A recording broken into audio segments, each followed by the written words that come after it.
नमस्ते साथियों, एक बार फिर से आपका स्वागत है एक नई वीडियो में।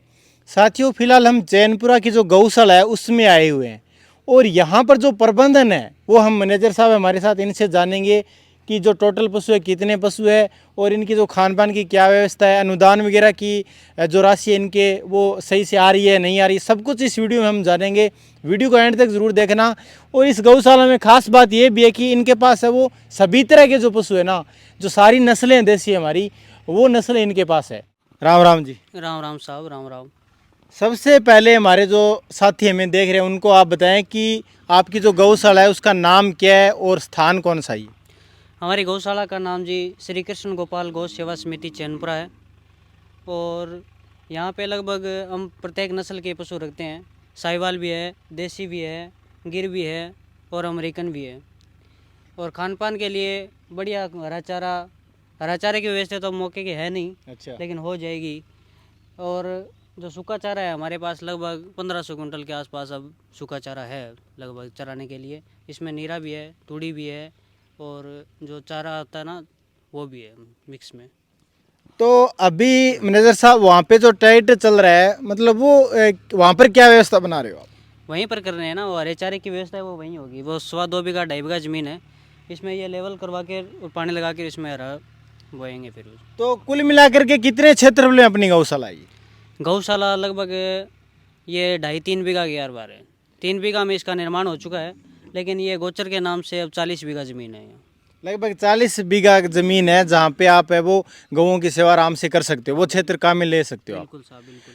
तो साथियों, लगभग 40 बीघा ज़मीन है जो ये जो गौ माता यहाँ पे आप देख रहे हो, इनके लिए, इनके विकास के लिए और जो हमारी देसी नस्लें हैं उनको समृद्ध करने के लिए इतनी ज़मीन इनके पास है। फिलहाल कुल मिलाकर के जो गौशाला के अंदर है वो दुधारू पशु है, जो दूध दे रहे वो कितने हैं? जी, वो हमारे पास अब 5 पशु है मौके 5 पे। पशु है। हाँ जी। और जो सफाई मैंने देखा है वहाँ पे, जो कि आप वीडियो में भी देख रहे हो, सफाई की काफ़ी अच्छी व्यवस्था है। तो सफाई कर्मी कितने हैं आपके गौशाला में? मौके का हमारे पास सफाई कर्मचारी बिल्कुल एक ही है।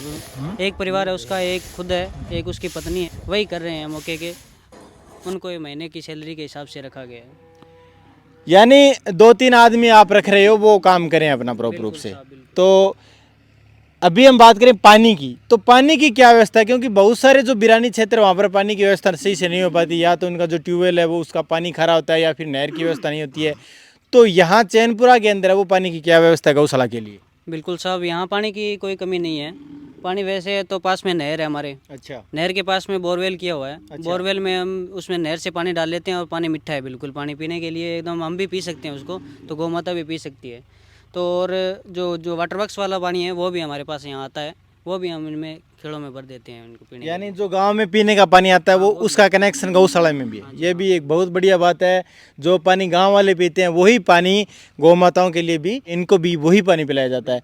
अब अगर हम बात करें तो आपने हरे चारे के लिए आप ज़मीन तैयारी कर रहे हो, क्षेत्रफल लगभग 4 बीघा के अंदर आप है वो जो गौशाला है वो निर्माण हो चुका है। तो सहयोग की बात करें तो क्योंकि गौशाला है वो किसी 1-2 व्यक्ति से नहीं चल सकती, बिल्कुल साहब। तो गाँव का सहयोग है वो मतलब पूरे का है क्या आपके गौशाला में? बिल्कुल साहब, गांव का बहुत बहुत धन्यवाद है। गौशाला कमेटी हमेशा उनका धन्यवाद करती रहती है कि गांव का जब भी हम जाते हैं ना, कभी निकलो चाहे ट्रैक्टर ट्राले लेके, तो गांव का सहयोग हमेशा भरपूर ही रहता है।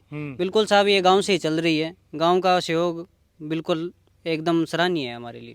और जो अनुदान मिलता है जो टैग के हिसाब से, वो मतलब मिल रहा है प्रॉपर रूप से? बिल्कुल साहब, हमारा अनुदान कभी आज तक रुका ही नहीं।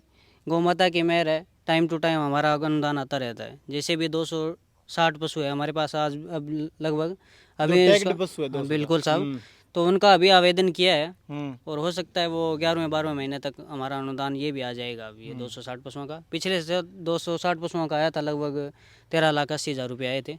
और अभी भी आशा यही करते हैं कि अब की बार भी इतना ही आए। तो अभी आपके पास सूखे चारे की व्यवस्था है, हरा चारा आप बोने की बात कर ही रहे हो। अब अगर हम बात करें, कोई अगर किसान साथी कोई गरीब है या कोई कमज़ोर है, अगर वो गाय खरीदना चाहे जी हाँ। तो उनके लिए गौशाला, क्योंकि देसी नस्लें हैं हमारी, वो आगे बढ़ाने से बढ़ेगी और आगे बढ़ाने से ही कहीं ना कहीं जो इनकी नस्लें वो हम बचा सकते हैं। तो अगर कोई गरीब किसान यहाँ पर अगर ख़रीदना चाहे तो उसके लिए क्या मैनेजमेंट रहता है यहाँ पर? उनके हिसाब से सर, हमारे जो गौशाला कमेटी है उनका एक नियम रखा गया है कि 1100 रुपये जो तो पशु हम लेते हैं उनका लेते हैं, और 1100 रुपये जो यहाँ से निकालेगा उसका है। अगर कोई बिल्कुल ही गरीब है तो वो अपनी इच्छा अनुसार दे सकता है। यानी कोई अगर पशु पालना चाहिए अपने घर पे देसी दूध के लिए, तो उसको आप है वो 1100 रुपये अगर वो दे तो ले जा सकता है गाय घर पे। बिल्कुल सर।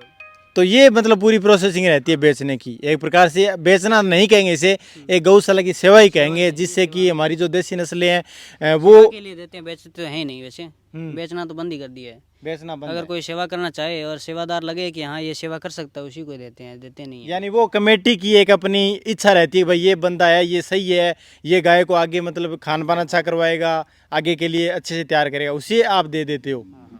तो ये भी काफ़ी बढ़िया सराहनीय काम है गौशाला कमेटी का, ताकि जो हमारी नस्लें हैं वो आगे भी है वो हर घर तक पहुँचे। अब बात रही अपनी, और तो हमने लगभग बात क्लियर हो गई है। अभी जो पशु आप यहाँ पर रख रहे हो खुले में शाम का समय, तो दिन में आप शेड के नीचे रखते हो, इनको घुमाने के लिए, क्योंकि बिरानी क्षेत्र है, तो आप दिन में क्या इन्हें घुमाने के लिए, चराने के लिए ले जाते हो? नहीं, घुमाने के लिए अब तो फसलें लगभग किसानों ने बोए रखी है, तो हम निकाल भी नहीं सकते, गेट चारों तरफ से बंद करके रखते हैं। ये इतना ही है, 1 बीघा जमीन है ये, तो इसमें हम ये जो 2 नौरे हैं उनका तो हम खुला छोड़ देते हैं। लगभग चारों नौरों के हमने खुले के लिए बाहर निकालने की व्यवस्था बना रखी है। तो जैसे ही अब जैसे 6 बजेंगे तो 6 बजे के उसको अंदर बाहर निकाल देंगे, और सुबह जैसे ही 5 बजेंगे उनको अंदर निकाल देंगे। पूरा दिन अंदर रहेंगे और पूरी रात बाहर रहेंगे।